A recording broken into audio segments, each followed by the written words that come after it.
মুখের সাথে কাজের যদি মিল থাকেন, আমি এই রক্ত জনতার সামনে কসম করে বলতে পারি, আগামীতে ক্ষমতায় যাবে ইসলাম, ক্ষমতায় যাবে ইসলাম।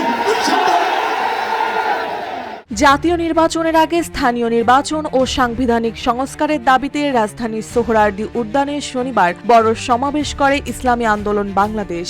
এতে জামায়াত, এনসিপি, এবি পার্টি, গণ অধিকার পরিষদ, খেলাফত মজলিস সহ 11টি দল একজোট হয়ে অংশ নেয়। এই দলগুলো সংসদের 2 কক্ষের সংখ্যা অনুপাতিক পিআর পদ্ধতিতে নির্বাচন, প্রধানমন্ত্রীর মেয়াদ নির্ধারণ এবং ক্ষমতা খর্ব করার দাবিতে ঐক্যমত প্রকাশ করে।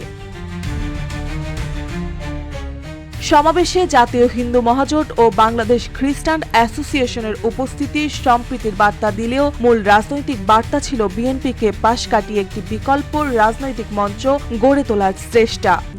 RICL TMX, যুগের পর যুগ স্থাপনা থাকে মজবুত। বিএনপিকে সমাবেশে আমন্ত্রণ জানানো হয়নি কারণ দলটি পিআর পদ্ধতির ঘোর বিরোধ।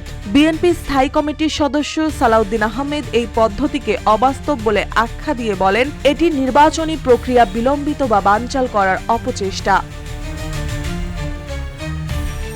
সংলাপে অংশ নেওয়া দলগুলোর মধ্যে প্রধানমন্ত্রীর ক্ষমতা সীমিতকরণ ও মেয়াদ নির্ধারণ নিয়ে মতপার্থক্য স্পষ্ট।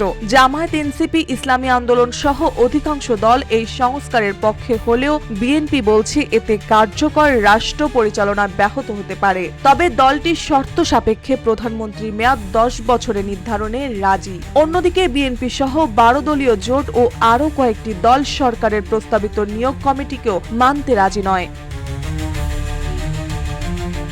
এদিকে সমাবেশ থেকে স্পষ্ট হুঁশিয়ারি এসেছে, সংলাপে ঐক্যমত না হলে রাজপথই হবে পরবর্তী ঠিকানা। 19 জুলাই জামায়াত আরও বড় সমাবেশের আয়োজনের ঘোষণা দেন। বিশ্লেষকদের মতে ছোট দলগুলোর এই উদ্যোগ বিএনপিকে চাপের মুখে ফেলার এক কৌশল, একই সঙ্গে বিকল্প রাজনৈতিক সমীকরণ গড়ারও এক পরিকল্পনা। মার্জিয়া মৌ, রূপালী বাংলাদেশ।